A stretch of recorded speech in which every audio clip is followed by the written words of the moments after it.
Hello students, last class में मैंने आप लोगों को टाइप्स ऑफ एसेट्स का क्लास कराया था। उसमें मैंने बोला था कि कुछ कुछ एक्स्ट्रा टॉपिक्स है वो मैं कराऊंगी।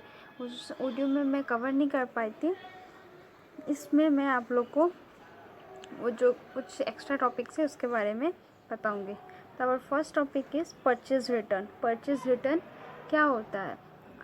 तो सपोज मान लीजिए कि मैं बिजनेसमैन हूँ, मुझे सामान को बेचना है। तो मुझे सामान को बेचना है तो मुझे सबसे पहले क्या करना पड़ेगा? सप्लायर से सामान खरीदना पड़ेगा, तभी तो मैं कस्टमर को सामान बेचूंगी।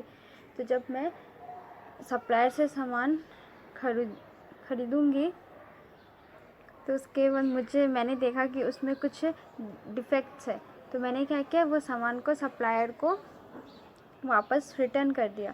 ठीक है, मैं बिजनेसमैन हूँ, मुझे कस्टमर को बेचना है, तो सबसे पहले मैं क्या करूँगी, मुझे सप्लायर से ख़रीदना पड़ेगा। तो मैं सप्लायर से ख़रीदी, मुझे दिखा कि उसमें कुछ डिफेक्ट्स है, तो मैंने उसको सप्लायर को रिटर्न कर दिया। ठीक है, इसको बोला जाता है परचेज़ रिटर्न। ठीक है, अभी मान लीजिए मैंने सप्लायर से सामान ख़रीदा, मैंने उसे रिटर्न कर दिया। मैंने तो उसे सारा रिटर्न नहीं कर दिया, जो डिफेक्ट्स था वो रिटर्न कर दिया, बाकी मेरे पास था।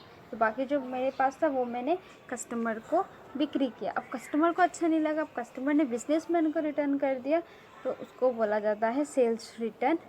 It is our second term, sales return. तो जब भी बिजनेसमैन सप्लायर को रिटर्न करेगा कोई गुड्स, तो उसको परचेस रिटर्न कहा जाता है। और जब भी कस्टमर बिजनेसमैन को रिटर्न करेगा तो उसको सेल्स रिटर्न कहा जाता है। जैसे कि हम लोग समझे, हम लोग भी कस्टमर्स, हम लोग भी दुकान से सामान खरीदे जाते हैं।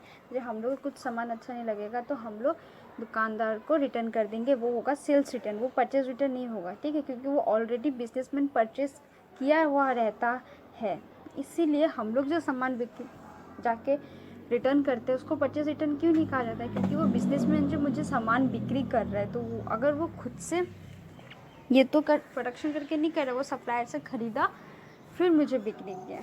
तो जो कस्टमर रिटर्न करेगा बिजनेसमैन को वो होगा सेल्स रिटर्न, और जो बिजनेसमैन सप्लायर को रिटर्न करेगा उसको बोला जाएगा परचेज रिटर्न। ठीक है, नेक्स्ट और मीन्स स्टॉक। स्टॉक का मतलब क्या होता है? स्टॉक का मतलब एक बिजनेसमैन ने अपने बिजनेस में कितना स्टॉक जमा करके रखा है, मतलब कितना सामान खरीद के रखा है।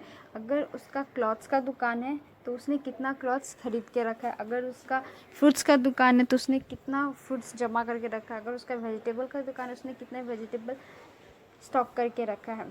सपोज़ एक एग्जांपल दे रही हूँ, अगर मैं गई किसी दुकान में वेजिटेबल ख़रीदने, तो वो मैंने जिस वेजिटेबल का नाम बोला उस बिजनेसमैन ने मुझे बोला कि ये आउट ऑफ स्टॉक है, मतलब ये स्टॉक में हम लोग का नहीं है, ये हम लोगों ने नहीं खरीद के रखा है। ठीक है, तो मैं एक लाइन बोल रही हूँ, शायद क्लियर हो जाए। All the goods purchase by a business in a particular period are generally not sold during that year is called stock. ठीक है, वो जो सामान खरीद के रखा, ठीक है, वो तो बिक्री करा है, वो तो गुड्स हो गया। लेकिन जो सामान वो जमा करके रखा है कि हाँ मैं इस साल खरीद लेता हूँ, अगले साल जब जैसे कि हम लोग का समर सीज़न आने वाला होता है, जब विंटर सीज़न में सामान बिक्री कर रहे होते हैं, जब समर सीज़न आने वाला होता है तो हम समर का कपड़ा खरीद के रख लेते हैं कि हाँ गर्मी का सीज़न आएगा तो मैं कपड़ा खरीद के रख लेता हूँ, गर्मी के सीज़न आते ही बिक्री करूँगा। ठीक है, our next term is debtors. Our next term is debtors. Debtors are the person or firms from whom the payment is to be received by the business. ठीक है, तो डेटर वो आदमी है या फिर वो कंपनी भी हो सकता है, कोई फर्म भी हो सकता है, कोई इंस्टीट्यूशन भी हो सकता है जिससे बिजनेसमैन को पैसा मिलने वाला है। सपोज मान लीजिए मैं एलजी ब्रदर्स में हूँ। हाँ, ठीक है, मैं एलजी ब्रदर्स को सोनी कंपनी से 1 लाख रुपीज़ मिलने वाला है, क्योंकि एलजी ब्रदर्स ने सोनी को कंप्यूटर बिक्री किया था लेकिन क्रेडिट में बिक्री किया था, इसलिए सोनी कंपनी ने बोला कि मैं आपको थोड़ा दिन बाद पेमेंट करूँगा।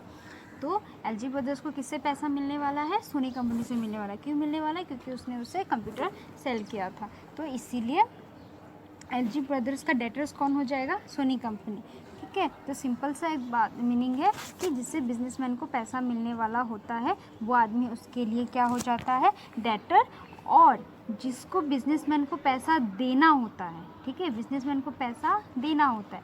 जैसे कि in the previous example LG company को सोनी कंपनी से मिलने वाला था, ठीक है, अब वो पैसा मिल गया, सेट ऑफ हो गया। अब नेक्स्ट एग्जांपल में अब LG कंपनी ने कुछ ख़रीदा सोनी कंपनी को, अब LG कंपनी ने सोनी कंपनी से कुछ ख़रीदा, तो अब LG कंपनी को किसको देना पड़ेगा? सोनी कंपनी को देना पड़ेगा। तो अब LG कंपनी के लिए सोनी क्या कंपनी क्या हो गया? डेटर नहीं हुआ, क्योंकि इस एग्जांपल में LG कंपनी को सोनी कंपनी से मिल नहीं रहा है, LG कंपनी को सोनी कंपनी को देना पड़ेगा। तो वो सोनी कंपनी LG कंपनी के लिए क्या हो जाएगा? क्रेडिटर्स, ठीक है, जिससे बिजनेसमैन को पैसा मिलने वाला है वो हो गया डेटर्स, और जिसको बिजनेसमैन को पैसा देना है वो इंसान उसके लिए हो गया क्रेडिटर्स, ठीक है। हम लोग डेटर्स को सन्ड्री डेटर्स भी बोल सकते हैं और क्रेडिटर को सन्ड्री क्रेडिटर्स भी बोल सकते हैं। डेटर्स और सन्ड्री डेटर्स का मीनिंग अलग नहीं है, दोनों सेम है, और क्रेडिटर्स और सन्ड्री क्रेडिटर्स का मीनिंग भी अलग नहीं है, सेम है, ठीक है।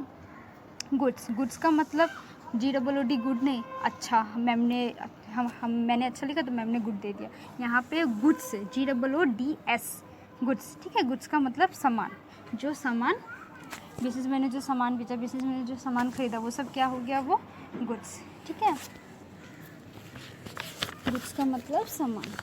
And the last term is drawings, ठीक है। S यहाँ पे क्या है? लास्ट में S।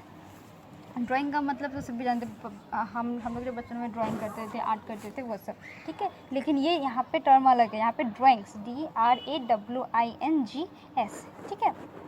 ड्राइंग्स का मतलब क्या हुआ?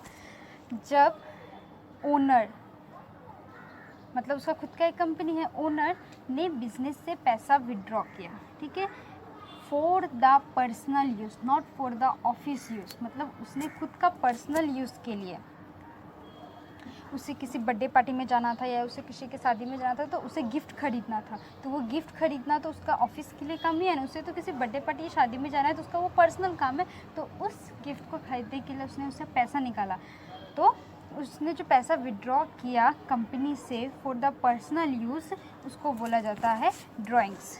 तो अगर हम लोग का बिजनेसमैन में ड्राइंग अकाउंट पे 10,000 लिखा हुआ, इट मीन्स व्हाट?